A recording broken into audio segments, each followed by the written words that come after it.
Saudara dan saudari terkasih, Injil kita hari ini diambil dari Injil Matius bab 21 ayat 33 sampai 43. Dengarkanlah suatu perumpamaan yang lain. Adalah seorang tuan tanah membuka kebun anggur dan menanam pagar sekelilingnya. Ia menggali lubang tempat memeras anggur dan mendirikan menara jaga di dalam kebun itu. Kemudian ia menyewakan kebun itu kepada penggarap-penggarap, lalu berangkat ke negeri lain. Ketika hampir tiba musim petik, ia menyuruh hamba-hambanya kepada penggarap-penggarap itu untuk menerima hasil yang menjadi bagiannya. Tetapi penggarap-penggarap itu menangkap hamba-hambanya itu.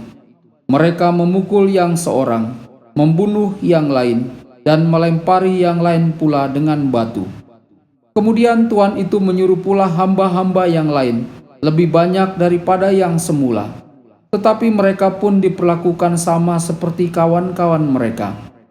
Akhirnya ia menyuruh anaknya kepada mereka, katanya, "Anakku akan mereka segani."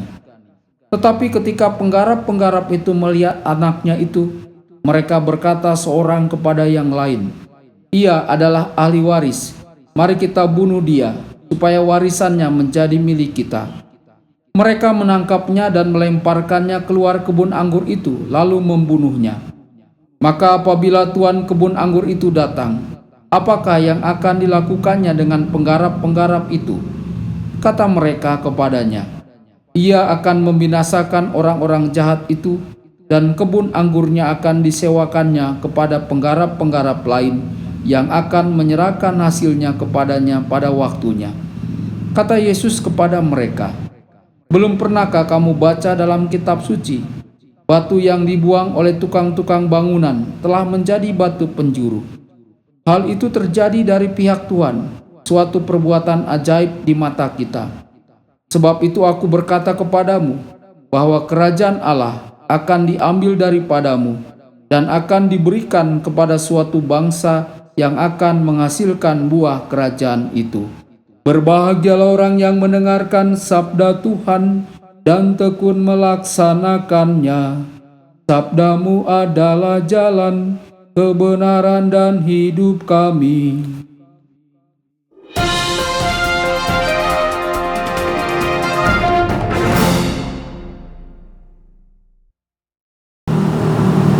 Saudara dan saudari terkasih dimanapun Anda berada, jumpa lagi dengan saya Romo Tedens dalam saluran Warta Kabar Sukacita. Semoga Anda semua tetap dalam keadaan sehat dan berbahagia. Saudara dan saudari, Injil kita hari ini diambil dari Injil Matius bab 21 ayat 33 sampai 43. Para imam kepala dan para penatua mempertanyakan wewenang Yesus dalam melakukan pengajaran dan hal lainnya sebagaimana dimuat dalam Injil Matius bab 21 ayat 23.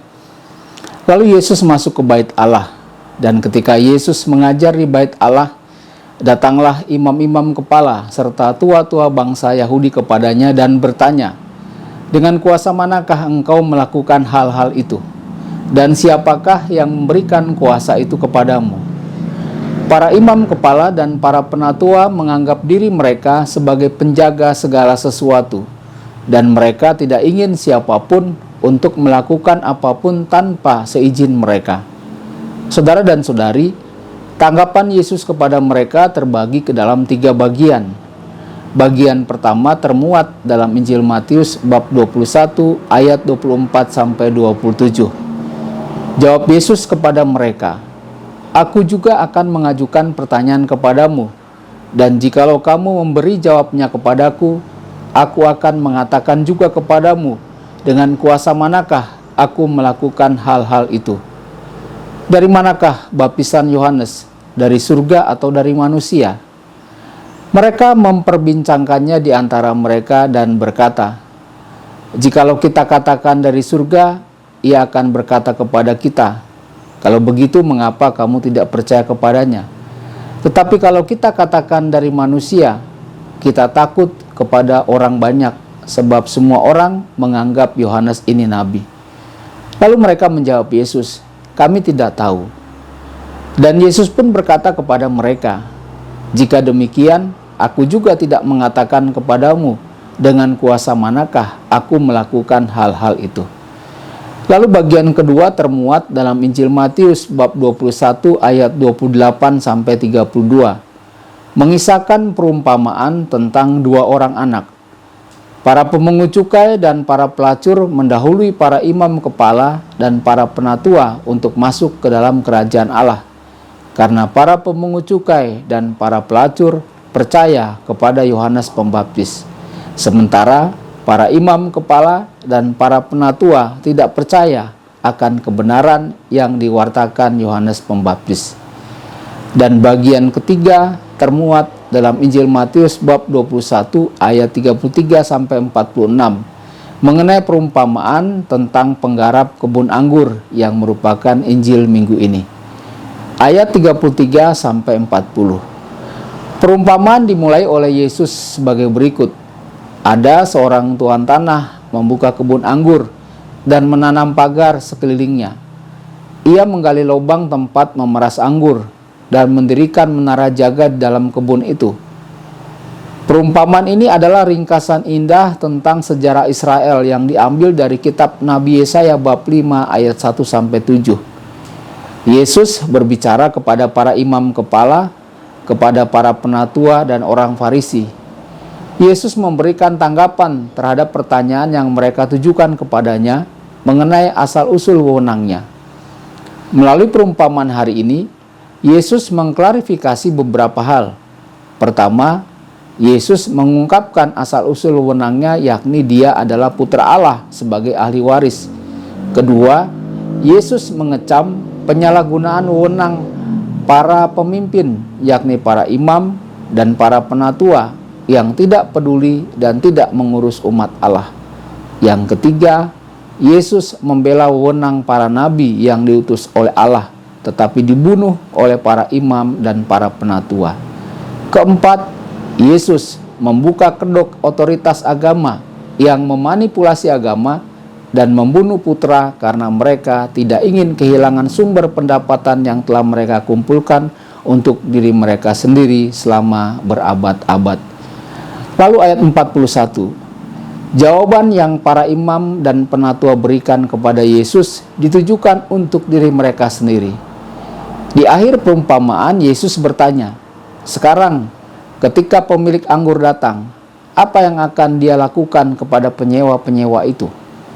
Para imam dan para penatua tidak menyadari bahwa perumpamaan itu berbicara tentang diri mereka sendiri. Itulah sebabnya, dengan tanggapan yang mereka berikan, mereka menetapkan hukuman bagi diri mereka. Para imam kepala dan para penatua menjawab pertanyaan Yesus.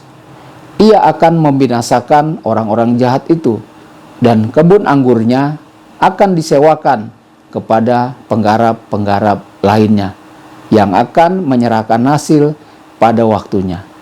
Saudara dan saudari, beberapa kali Yesus menggunakan metode yang sama. Yesus membawa orang untuk mengatakan yang sebenarnya tentang diri mereka sendiri, dan orang itu menghukum diri mereka sendiri. Saudara-saudari, ayat 42 sampai 46. Jawaban para imam dan penatua mengkonfirmasi tentang perilaku mereka. Dari penjelasan yang diberikan oleh Yesus, para imam kepala, para penatua dan orang Farisi memahami bahwa perumpamaan itu adalah untuk mereka, tetapi mereka tidak mau sadar. Sebaliknya, mereka tetap pada rencana mereka untuk membunuh Yesus. Mereka tidak berani melakukannya secara terbuka karena mereka takut akan reaksi banyak orang. Saudara dan saudari, ada beragam kelompok yang memegang kuasa pada zaman Yesus. Dalam Injil hari ini kita temukan ada 3 kelompok, yakni para imam, para penatua, dan orang Farisi. Para imam adalah orang-orang yang bertanggung jawab atas ibadat di bait suci. Orang-orang membayar persepuluhan, pajak, dan persembahan lainnya. Imam besar menduduki tempat yang sangat penting dalam kehidupan umat pada zaman itu. Lalu para ahli Taurat, mereka adalah orang yang berpegang pada hukum lisan. Mereka mengatakan keselamatan bisa diperoleh dengan taat mutlak kepada hukum. Lalu para penatua ini berasal dari suku-suku kuno. Saudara dan saudari terkasih, pertanyaan refleksi bagi kita, apa arti perumpamaan hari ini bagi kita yang hidup di zaman kini? Tuhan memberkati Anda semua. Sabda Allah adalah kebenaran. Sabda Allah adalah kehidupan. Mari kita mencintainya, mari kita menghayatinya. Ya Tuhan yang ku muliakan, sabdamu angkat resahku.